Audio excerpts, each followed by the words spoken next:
cara bangun sukses di usia muda? Pertama, kalau masih tetap di Indonesia, maka pilihannya adalah satu, harus belajar bisnis. Yang kedua adalah harus belajar remote worker, jadi kerjanya di Indonesia tapi kerjakan luar negeri. Selamat datang di podcast SSM, Survive Sedari Muda, bersama saya Rashid. Ini adalah pertemuan perdana di segmen Pemuda Inspirasi. Dan kali ini kita kedatangan tamu pertama, yakni Bapak Mas Deddy Gunawan. Ini baiknya dipanggil dengan sebutan sinten ya, Bapak atau Mas? Bapak enggak. Tapi saya lihat di postingan itu jiwa muda banget, nggak kelihatan udah bapak-bapak. Sobat muda, beliau ini adalah seorang pemuda yang sukses, dan selain beliau pemuda yang sukses, dia juga orang sukses yang berbeda dengan yang lain. Karena orang lain itu biasanya sukses hanya untuk dirinya sendiri, tapi beliau menginginkan orang lain juga untuk sukses. Oleh karena itu, kita akan belajar sama beliau bagaimana kita membangun sukses dari muda. Karena beliau dari masa sekolah sudah memprogram atau merencanakan gimana cara meraih suksesnya. Oke, langsung saja kepada beliau. Oh ya, sebelumnya saya perkenalkan lebih dalam, beliau juga founder dari sekolah IDN yang sedang viral. Dan qadarullah sekolahnya sedang ada ujian, Ustaz. Ya, qadarullah. Semoga Allah mudahkan. Ya, amin. Oh ya, langsung saja. Bapak Deddy, bagaimana kiat atau cara bangun sukses di usia muda? Oke. Pertama, data di Indonesia ini yang uangnya di rekening nggak nyampe 100 juta itu ada 98,sekian% lah gitu. Kalau ngikutin yang punya uang 1 miliar ke atas tuh hanya 0,1%. Wah, padahal sedikit banget ya orang sukses di Indonesia itu. Ya, artinya peluang sukses di Indonesia itu sangat kecil gitu. Oh ya, bagaimana cara kita bisa mendapatkan peluang itu? Ya. Pertama, kalau masih tetap di Indonesia, maka pilihannya adalah satu, harus belajar bisnis. Yang kedua adalah harus belajar remote worker, jadi kerjanya di Indonesia tapi kerjakan luar negeri. Lebih baik kalau untuk saya nih anak muda, kalau sekarang baiknya tuh usaha, bangun usaha atau kerja? Kalau kerja, semua kerja. Banyak orang yang bekerja. Semua orang lulus sekolah, kemudian lanjut kuliah, misalnya besok itu kerja. Cuman kalau kerja, ulang untuk suksesnya bisa dikatakan itu kecil.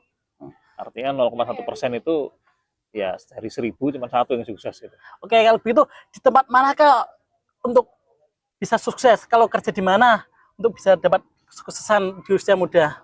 Kalau kerja, pertama bisa sukses itu kalau kita menjadi expert ya.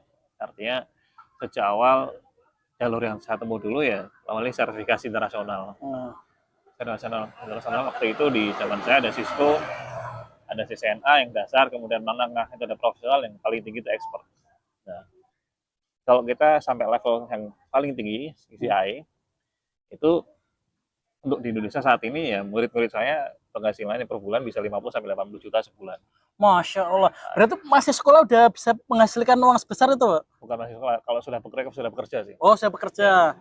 Tapi saya dengar di status murid-murid atau alumni IDN tuh mereka walaupun masih sekolah sudah bisa menghasilkan.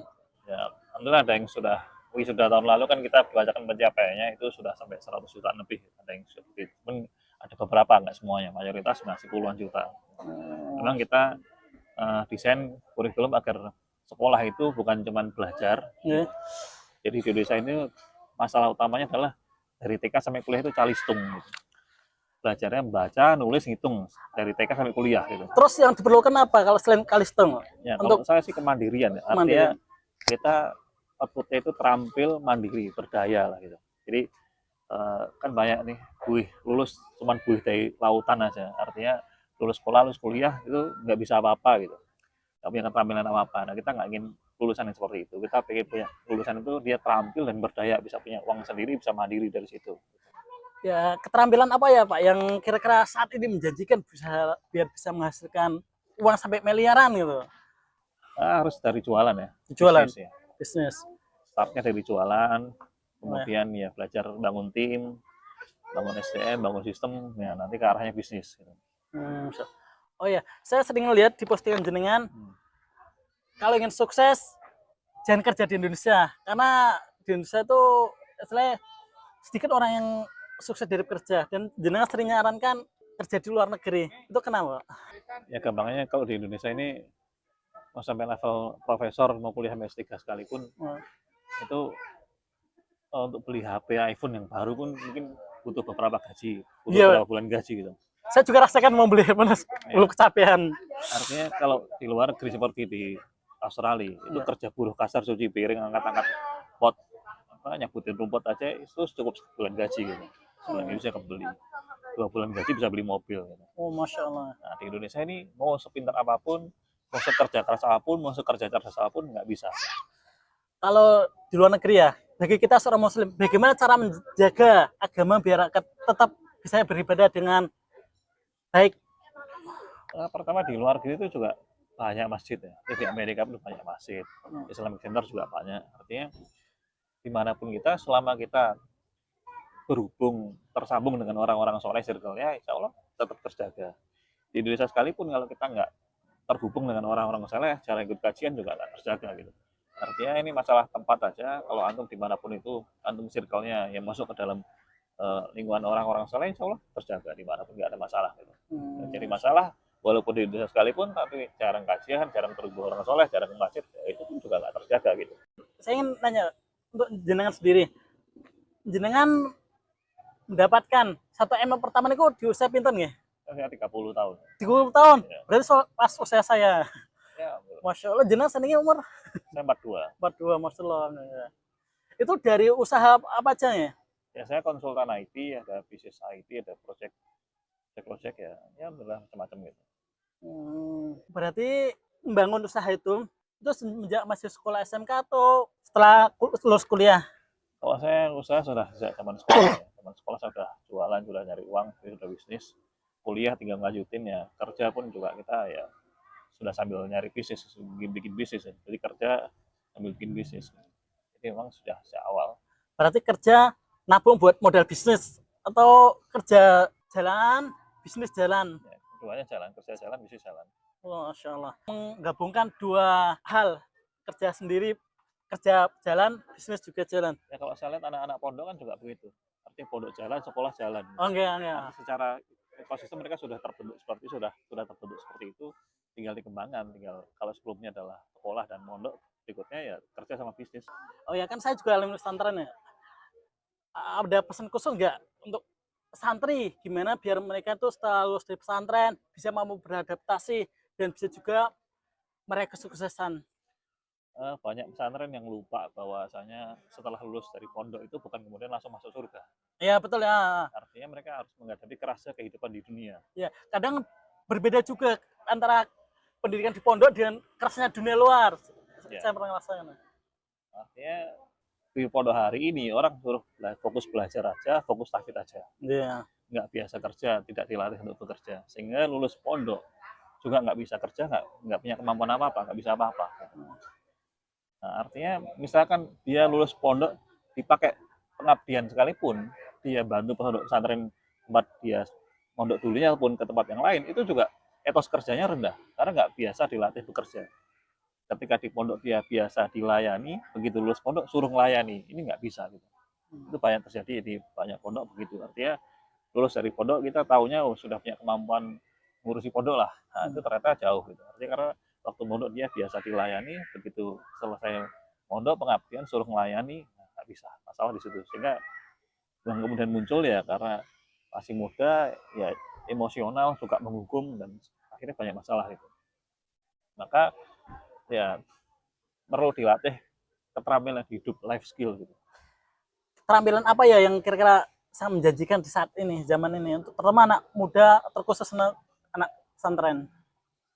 Pertama tergantung pondoknya. Misalkan pondoknya yang gratis, yang murah, di mana operasionalnya nggak bisa tinggi, maka yang mudah-mudah saja. Misalkan public speaking. Public speaking ini kalau bagus, insya Allah nilainya besar. Masya Allah. Ya. Sementara ini kita Jumatan lah, potensinya bikin banyak jamaah tidur. Artinya kemampuan public speakingnya kurang. Nah kalau ada alumni pondok memang public speakingnya bagus, bisa berdakwah dengan cara yang bagus, narasinya itu bisa menginspirasi, maka ya jamaahnya akan tertarik di situ. Itu skill utama ya. Artinya latihan ngomong itu kan nggak butuh biaya gitu. Ya, betul nggak? Beda kalau belajar IT harus ada komputernya, itu harus modal gitu. Nah, yang paling murah ya itu. Kemudian skill yang berikutnya adalah skill keseharian. Artinya di sehari-hari itu kan orang di pondok itu ya kadang kerannya rusak harus bisa memperbaiki, kadang listriknya ada yang rusak harus bisa memperbaiki, kadang kipasnya rusak harus bisa. Artinya yang terkait dengan keseharian ini ya itu harus punya skill di situ. Nyukur rambut, kemudian bekam, kemudian pijet, kemudian skill-skill yang sehari-hari dipakai. Kalau sudah usia 18 tahun, 17 tahun ke atas mungkin bisa belajar nyetir mobil misalnya. Itu tentu suatu hal yang diperlukan di pondok. Kalau di kita yang identik tahfidz kan masak, tiap hari mereka masak. Maka keahlian masak ini mereka punya gitu. Ya, artinya emang skill untuk hari ini mereka dibutuhkan, harus diajarkan di pondok. Yang saya hari ini nggak diajarkan itu. Soalnya hanya belajar agama dan belajar pelajaran umum. Yang mana pelajaran umum juga sama, calistung aja gitu. Artinya orang nanti lulus pondok ya hanya punya pengetahuan, sekedar tahu gitu. Hari ini kita lagi di pantai nih, belajar tentang rasi bintang. Rasi bintang gunanya untuk penunjuk arah gitu. Nah, misalkan hari ini satu kelas sama gurunya naik perahu berangkat nanti malam berlayar. Berbekal pengetahuan tentang rasi bintang, kira-kira bisa balik lagi ke daratan nggak? Kan nggak bisa. Gitu. Karena sekedar tahu. Karena kadang pengetahuan kadang lupa juga. Ya, bukan keterampilan, bukan skill. Beda sama anak-anak kampung di sini. Dia malam berlayar bisa balik, gitu. Karena memang punya skillnya. Jadi antara pengetahuan dan keterampilan ini gapnya jauh gitu. Nah, cuman di sekolah di Indonesia ini kurikulumnya dari TK sampai kuliah itu cuma calistung aja gitu. Jadi lulus kuliah pun ya cuma calistung, nggak bisa punya keterampilan apa-apa, skillnya nggak ada gitu. Ya, untuk teman-teman yang masih kuliah nih, katanya jenengan, saya juga pernah melihat postingan sekolah itu menunda masa nganggur. Ya. Apa yang dilakukan biar di masa kuliah juga bisa produktif, menghasilkan uang lah, misal untuk peluang sendiri? Pertama bahasa ya, bahasa ini wajib ya untuk hari ini. Orang nggak bisa mau tetap kerja di Indonesia nggak bisa, artinya harus keluar negeri. Keluar negeri ya minimal bahasa Inggris, tambahannya bisa bahasa Arab, bisa bahasa Jepang, Jerman atau lain. Tapi minimalnya yang harus dikuasai itu bahasa Inggris, artinya itu mandatory, wajib harus bisa bahasa Inggris. Ini harus cuma latihan ngomong aja. Selama memperbanyak jam ngomong, insya Allah bisa. Karena saya sudah ke Korea, ke Hong Kong, ke Taiwan, ketemu TKI, TKI, TKW di Saudi segala macam, itu juga mereka belajarnya cuma nirukan, cuma dengerin, nirukan gitu. Nggak ada belajar grammar, nggak ada belajar tata bahasa, nggak ada. Mereka cuma belajar dengerin majikannya, nirukan, sudah selesai. Selama mau memperbanyak jam ngomong, nanti akan bisa ngomong sendiri gitu. Untuk mempercepat menguasai bahasa asing, Ngomong, banyakin ngomong. banyak ngomong. Ya. Orang kadang lewat nonton film misalkan subtitle, kalau selama dia hanya dengerin nggak akan bisa. Kalau dia nirukan baru bisa. Belajar bahasa anak bayi pun juga begitu, belajarnya cuma dengerin ibunya ngomong, dia nirukan. Maka semua kalau mau nirukan, selama dia mau jam ngomongnya banyak, Allah akan bisa.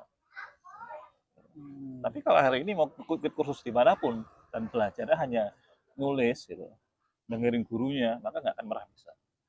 Di Indonesia ini kan dari TK nulis, inginnya kan lulus kuliah itu bisa ngomong Inggris lancar. Iya, betul. Outputnya pengen ngomong, tapi dari TK nulis, SD nulis, SMP nulis, SMA nulis, kuliah juga nulis. Semua cuma nulis apa yang diomongin gurunya. Jadi pelajarannya nulis, kita juga muridnya juga nulis, tugasnya nulis, ujiannya nulis gitu. Nanti tahu-tahu pengen bisa ngomong kan nggak bisa, nggak nyambung antara kurikulum dengan output yang diinginkan. Ya, kadang dia tahu tapi nggak bisa mengeluarkan. Karena dia belasan tahun terlatih dengerin, Ya. tapi nggak terlatih ngomong. Gitu. Maka itu bahasa yang harus dikuasai. Yang kedua adalah skill teknis ya, sesuai dengan jurusannya. Kalau saya misalkan jurusan IT, maka harus pelajari skill IT yang dibutuhkan itu apa. Lihatnya dari mana? Dari lowongan. Kalau sebelumnya kan lowongan-lowongan di Indonesia bisa sebagai acuan, tapi kalau sekarang saya nggak menyarankan kerja di Indonesia, cari lowongan yang di Qatar, di Dubai, di Oman ataupun di negara Muslim lainnya, misalkan nggak pengen ke Australia, ke Jepang atau dimanapun ya pakai. Di sana lowongan IT yang dibutuhkan apa, speknya apa sih, persyaratannya apa, itu yang kita siapkan pas dia saat kuliah gitu. Sehingga lulus kuliah itu sudah punya skill yang dibutuhkan sesuai yang diminta di lowongan itu. Nah, untuk mendapatkan informasi lowongan di luar negeri itu bagaimana? Ya tinggal cari jobs di Qatar misalkan, jobs di Dubai misalkan. Nanti banyak loh di Google itu muncul banyak situs-situs penyedia lowongan di situ. Masya Allah. Berarti semakin mudah nggih untuk mendapatkan job di luar negeri nih. Oh iya Mas, kan biasanya usaha atau aku pernah ngalamin namanya kegagalan. Bahkan jenengan pernah ngerasain nggak? Atau Semua belajar dari yang gagal. Ibaratnya orang naik sepeda itu nggak langsung lancar, pasti jatuh gitu kan. Orang hari ini antum bisa bahasa Arab kan? ya sedikit-sedikit. Nah, kalau antum bisa bahasa Arab dulunya pasti pernah ada fase ngomong bahasa Arab nggak lancar. Iya. Demikian juga yang hari ini ngomong Inggrisnya lancar, pernah ada fase bahasa Inggrisnya nggak lancar. Semua pasti ada fase itu. Demikian juga bisnis juga mengalami fase begitu. Yang hari ini nulis bagus, pasti juga pernah ngalamin nulis jelek.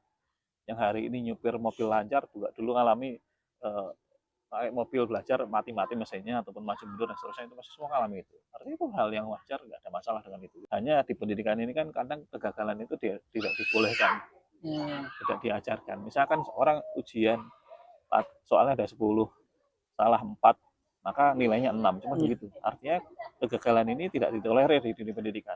Padahal di dunia real orang harus gagal. Untuk bisa sukses itu orang harus gagal. Nggak ada orang bisnis langsung sukses, nggak ada. Nggak ada orang naik motor langsung bisa naik motor. Pasti ya jatuh dulu.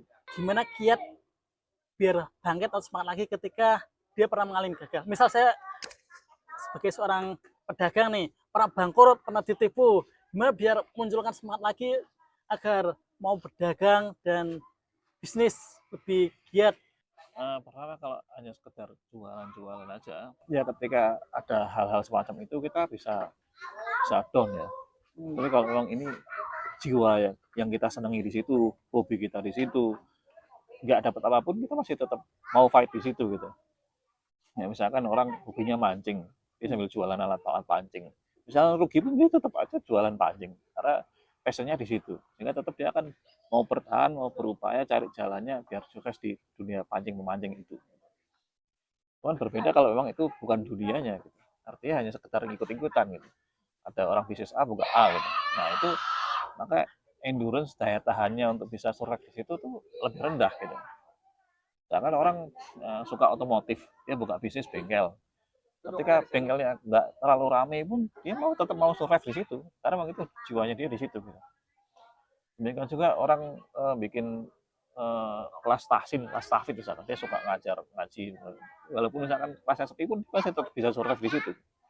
Yang jadi masalah kalau bisnis dia itu hanya ikut-ikutan, bisnis dia itu ya sekedar nyoba-nyoba, maka ketika dia nggak berhasil di situ, kemampuan daya tahan bertahan di situ, survive di situ lebih rendah.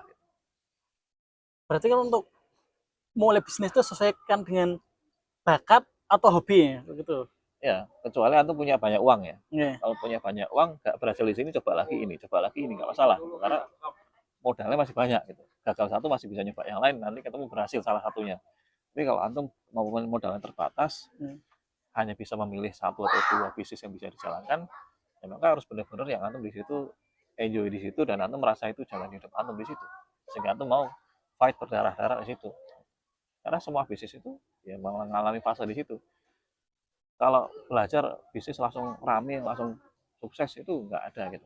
Semua pasti ngalamin fase sepi minat, ya yang beli sedikit, sementara harus tetap berjalan seterusnya. Nah, ini kalau tidak ada jiwa di situ ya maka sudah selesai di situ. Gitu. Maka butuh endurance yang tinggi, butuh energi yang tinggi. Ya salah satunya dia memang jiwanya di situ. Ya mungkin ada motivasi khusus untuk sobat muda semuanya, gimana kita bisa meraih sukses di usia muda. Ya kalau saya sih pilihannya 3 ya. 1 tetap di Indonesia, 2 keluar negeri. Gitu. Yang ketiga? Di Indonesia itu 2. 1 bisnis, 2 kerja remote. Kerja remote ini teman-teman ya tinggalnya di Indonesia, bekerja di Indonesia, tapi mengerjakan kerjaan luar negeri. Nah ini harus caranya bagaimana bisa masuk ke remote worker di sini. Harus cari teman-teman yang mereka sudah kerja remote di situ. Cari kenalan, ikut kelas, belajar di situ. Gimana caranya dapat customer dari luar itu bagaimana. Misalkan mahasiswa saya ada yang dia ngerjakan kerjaannya itu cuma di Purworejo, tapi dia mengerjakan proyekan yang dari Singapura misalkan. Demikian juga kerjaan server dikerjakan dari Jogja, proyeknya dari Singapura. Itu ada juga. Artinya atau yang di Jepang, data annotation. Kita kerja di Bekasi, tapi kerjaan-kerjaan dari Jepang. Nah, kayak gitu itu bisa. Artinya peluang untuk bisa dapat uang besarnya masih ada gitu. Maka harus belajar cara nyari kerja remote itu bagaimana.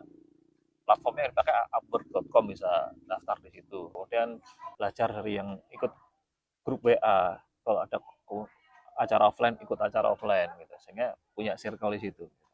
Demikian juga bisnis biasanya juga sama, harus punya circle di situ. Ibaratnya kalau kita mau naik gunung, lebih mudah kan bertanya ke orang sudah pernah naik gunung. Nah kan Gunung Merbabu, maka kita akan mudah bertanya ataupun diarahkan orang sudah pernah naik Gunung Merbabu gitu. Nah di bisnis juga sama, kalau target kita 1 miliar, maka harus punya circle pertemanan yang memang sudah pernah ada di fase 1 miliar, sudah mencapai 1 miliar.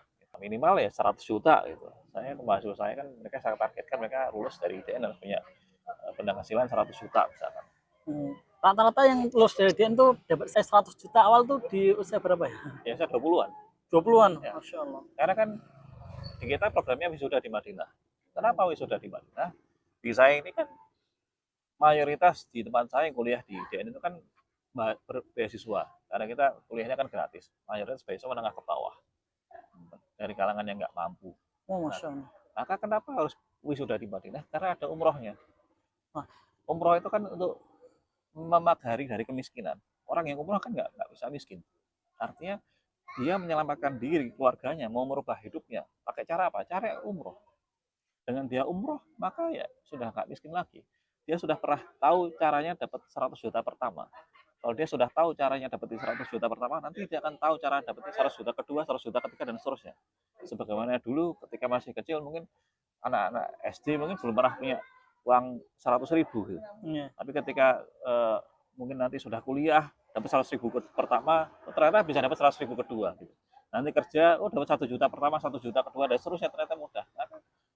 Kenapa di kita targetkannya itu umroh? Karena biar kumpul uang 100 juta pertama. Kalau dia sudah tahu caranya dapat 100 juta pertama, akan mudah 100 juta kedua, dan seterusnya. Itu untuk melingkari di situ.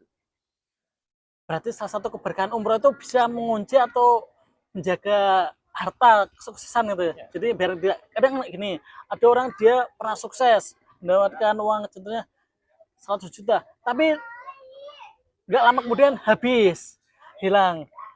Bagaimana agar uang 100 juta bisa berkembang, bukannya hilang? Misalkan orang bisnis, banyak yang kemudian bangkrut, tapi dia sudah tahu caranya. Gitu. Ibaratnya dia sudah pernah naik Gunung Merbabu nih. Gitu. Misalkan nanti dia mau naik Gunung Merbabu lagi, dia sudah tahu jalannya. Gitu. Beda antara sama-sama nggak punya uang, yang satu sudah pernah sukses dan kemudian bangkrut, yang satu belum pernah sampai 100 juta. Yang belum pernah sampai 100 juta, dia akan kesulitan. Cari 100 juta pertama itu bagaimana? Gitu. Yang sudah pernah bangkrut, dulunya pernah 100 juta pertama, dia sudah tahu jalannya. Untuk menuju 100 juta itu seperti ini, dia sudah tahu. Gitu. Hanya masalah waktu aja, nanti dia akan bisa ke fase itu lagi. Gitu. Sedangkan yang belum pernah ke 100 juta, dia masih meraba-raba, jalannya belum ketemu, caranya sana belum tahu. Jadi peluangnya lebih susah. Maka kuncinya kalau saya lewat umroh itu, karena umroh kan antara umroh satu dan umroh lain kan menghapus kemiskinan, menghapus dosa segala macam. Maka di situ kuncinya. Kan ini katanya kan umroh kan butuh biaya. Dengan IDN tadi katanya untuk kelas menengah ke bawah. Mereka dapat uang dari mana untuk biaya umroh? Pertama, untuk kuliah kita semester 3 saya sampaikan jangan pernah minta uang orang tua lagi. Itu artinya bagaimana caranya biar kita bisa dapat uang? Caranya adalah dengan tidak minta uang orang tua lagi. Contohnya gini, kita misalkan punya bayi, disapih, disusui ibunya, gitu kan? Kalau dia kan maksimal sampai 2 tahun kan ya, 2 tahun sebelum itu disapih. Kalau dia nggak disapih, maka dia hanya ya cuman ASI aja. Tapi kalau dia disapih, di stop dari air susu ibunya, ternyata dapat pisang, dapat bubur, dapat biskuit, ternyata sumber rezeki yang lain banyak. Nah, demikian juga waktu kuliah, kalau dia hanya dapat satu sumber saja dari orang tuanya, maka ya rezeki lain nutup. Tapi kalau rezekinya dari orang tua itu ditutup, ternyata dapat banyak rezeki dari tempat yang lain, terbuka di situ. untuk mendapatkan ide atau usaha itu gimana? Kan kadang orang tuh biasanya kalau udah di manja sama orang tuanya, udah dia tetap udah fokus aja, Ya. nggak istilahnya punya ide untuk membangun usaha atau apa, kerja atau apa, kerja sampingan misal. Ya. Dia kan masih kuliah, cuma fokus kuliah aja. Karena dia udah tenang, wah butuh apa tinggal bilang orang tua gitu. Caranya dengan dipaksa. Semua orang tuh kalau suruh nyari uang itu berat. Artinya lebih enak tinggal minta lah gitu. Di kita itu kan dibiasakan minta nih. Ini kebiasaan yang nggak bagus juga. Sampai kuliah tuh minta, gitu. Biasa minta. Ketika bekerja, ya level paling bawah kan minta-minta parkir, minta-minta di ogah bikin jalan, sampai kalau dia bekerja di pemerintahan ya minta-minta proyek, minta-minta komisi, minta fee dan sebagainya. Itu kebiasaan yang dibangun saat dia sekolah, gitu, sampai kuliah dan seterusnya.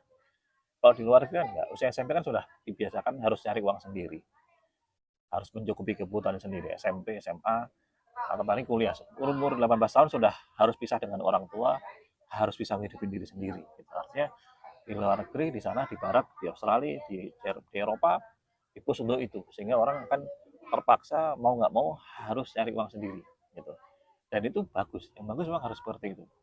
Di Islam pun lebih lagi. Artinya Nabi Muhammad itu kan belajar nyari uang sejak usia 9 tahun, sejak SD. Dari dapat upah dari kambing, mengembala kambing. Kemudian usia usia SD 12 tahun sudah keluar negeri, sudah ke negeri Syam.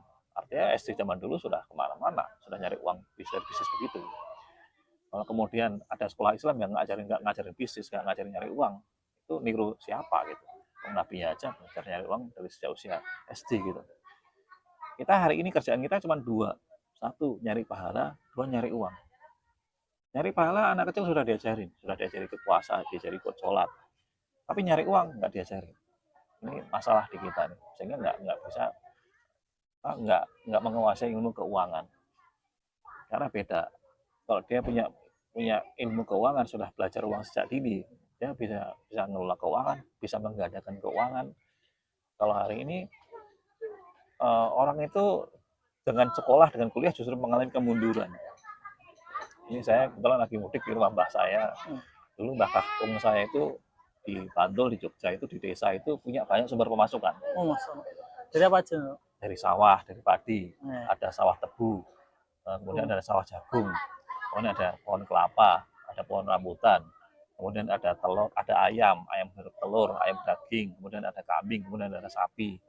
Nah, dari itu semua ada yang pemasukan harian, ada pemasukan mingguan, ada pemasukan bulanan, ada pemasukan tahunan, seperti misalkan Idul Adha, itu ada pemasukan tahunan.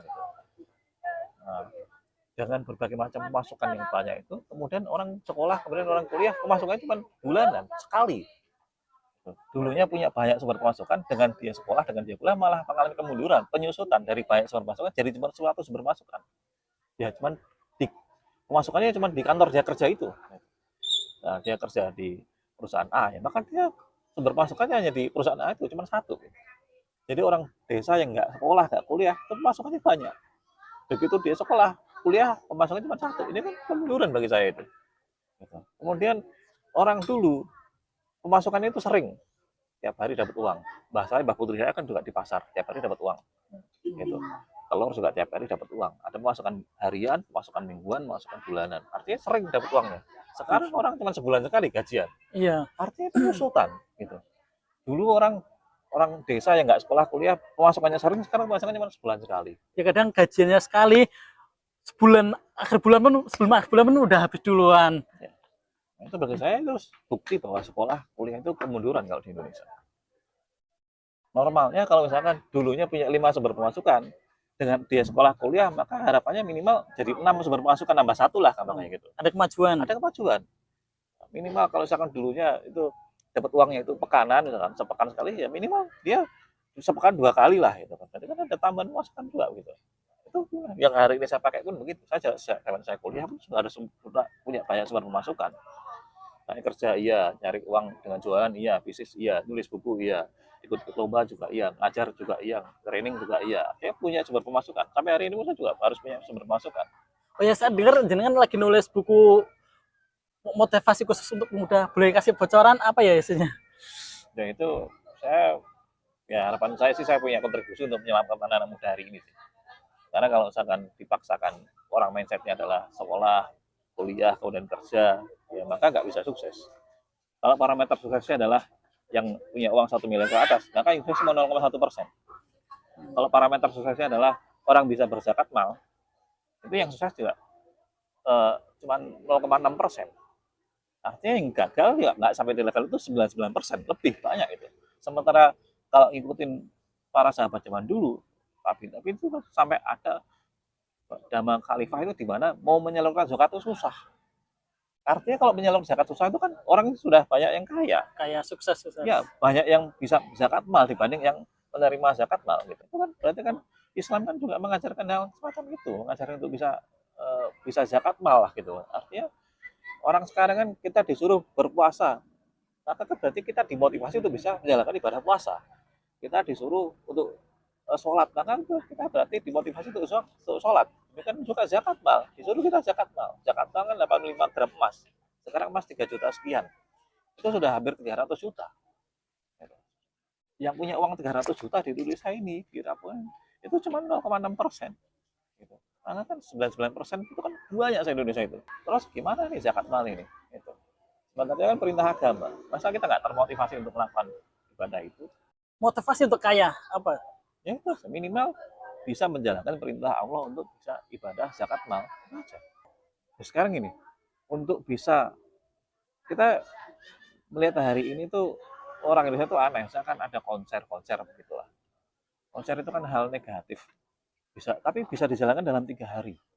Tiket masuknya itu 3 juta sampai 7 jutaan. Seperti diselenggarakan di stadion di Jakarta International Stadium itu kan porsinya 80.000. 80.000 kalau dikali 4 juta aja sudah 320 miliar. Diselenggarakan 3 hari. Itu hampir 1 triliun. 1 triliun hilang cuma 3 hari dalam kayak begitu.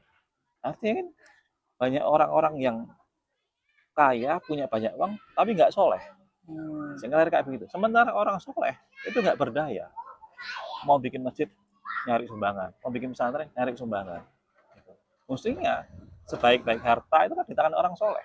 Maka outputnya kita adalah soleh dan berdaya. Gitu. Nggak cukup soleh aja nggak cukup. Itu harus berdaya. Maka Rasulullah pun para sahabat Nabi itu kan juga kaya-kaya. Karena apa? Untuk mendukung perjuangannya beliau. Jihadnya beliau kan butuh banyak dana. Untuk berjihad butuh kuda, butuh peralatan perang sebagaimana itu juga butuh dengan segala macam harta. Itu motivasi kayaknya untuk situ, untuk berdakwah mengembangkan di situ, tidak punya peran dakwah di situ. Maka kalau orang itu soleh dan berdaya, maka koleksinya bukan kalau orang yang kaya tapi nggak soleh, itu kan koleksinya jam mewah, tas mahal, tas mewah, kendaraan yang mewah, itu kan ya, jam mewah lah. Hari ini orang nemu sepatu yang mahal-mahal, nah, itu kan bukan salah mereka, bukan salah orang yang kaya itu. Yang salah adalah orang soleh tapi nggak mau berdaya. Kalau kita soleh dan berdaya, punya banyak uang, maka dia koleksinya ya rumah sakit, rumah tahfidz, panti asuhan, sekolah, pesantren. Gitu. Masalah bisa bermanfaat untuk banyak orang tuh. Nah, iya.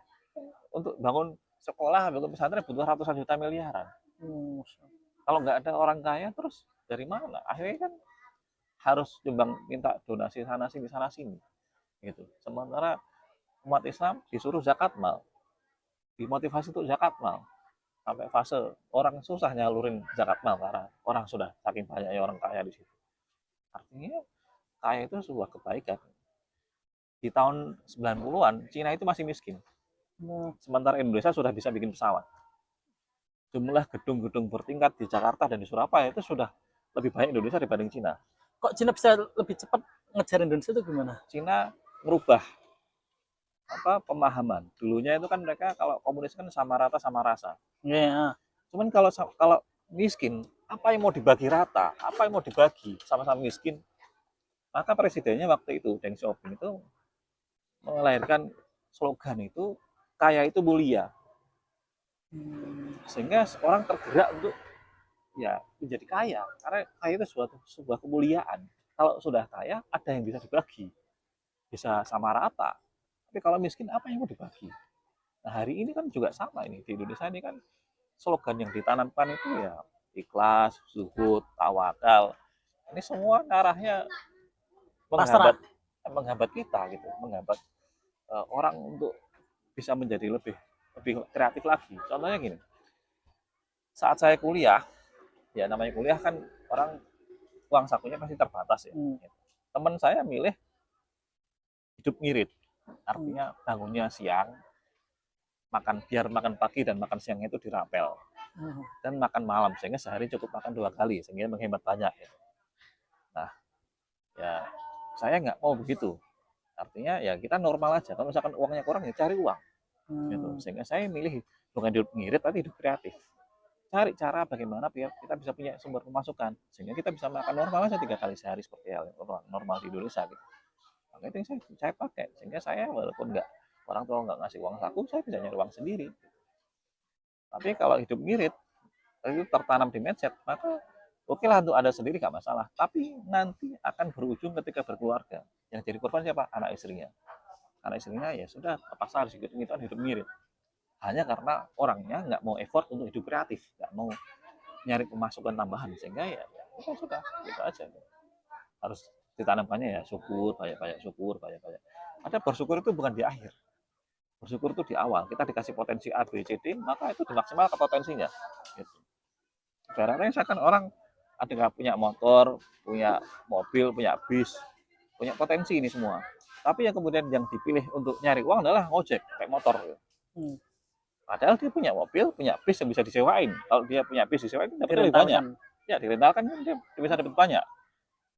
Cuman itu nggak dimaksimalkan. Dia milih ngojek, pakai motor ya. Kalau motor ya paling ya capek-capek sehari ya nggak ya segitu-gitu aja gitu. Terus dia bilang bersyukur. Itu bukan bersyukur. Dia punya potensi lain yang nggak dimaksimalkan. Gitu. Bersyukur itu kalau dia punya bis, biasanya digerakkan. Dia dapat uang dari situ, dapat uang banyak di situ, sehingga dari uang banyak itu dipakai untuk kebaikan. Maka itu bersyukur gitu. Tapi kalau nggak mau memaksimalkan potensi dalam diri dia, hanya milih yang gampang saja, ya sudah. Akhirnya ya kebenarannya begitu. Masya Allah. Oh ya, sebenarnya kita tuh ingin lanjut sama beliau panjang lebar tentang mencari uang 1M pertama, bagaimana caranya. Tapi karena ini keterbatas waktu, masalah ini udah sampai malam ini. Oh ya, sebelumnya Pak, saya minta nasihatnya ini untuk podcast SSM Podcast ini agak berkembang gimana ya? Ya fokus ke kan podcast kan banyak kan ya. Yeah. Maka harus mencari segmen market tertentu. Misalkan antum dari santri ya, arahnya tadi segmen market santri misalkan ya. Dari pesantren itu apa? Itu ya harus ada segmen-segmen tertentu yang kemudian bisa masuk di situ. Karena misalkan ada podcast yang fokusnya adalah di bidang pertanian, anak edukasi tentang pertanian, itu juga bagus, ada viewernya, ada ya yang loyal di situ gitu, nanti ada yang belajar di situ gitu. Nah, kalau umum dan berubah-berubah ini juga ya relatif sulit gitu. Artinya hari ini orang mencari kekhasan, kekhususan lah gitu. Nah, maka podcast antum ini harus cari identiknya dengan apa gitu. Ya, soalnya untuk spesial dunia anak muda. Ya anak muda kan banyak, ada yang tahfidz, ada yang pergaulan, ada macam-macam lah gitu. Nah, itu perlu lebih spesifik lagi sih. Gitu aja. Tapi ini saya kira positif membangun ya kalau saya sih soleh berdaya gitu. Jadi kita bagaimana caranya melahirkan anak muda yang nggak cuma soleh tapi juga harus berdaya. Ya melalui podcast ini bisa juga jalan ke sana. Oke Pak, saya ucapkan terima kasih Ya, jazakallahu khairan. Maaf udah ganggu waktu jenengan berlibur tadi ke pantai. Tajak mampir sini untuk rekaman. Jazakallahu khairan. Ya, sama-sama. Dukung podcast ini dengan follow dan subscribe channel Rashid Desain dan SSM Podcast. Wassalamualaikum warahmatullahi wabarakatuh.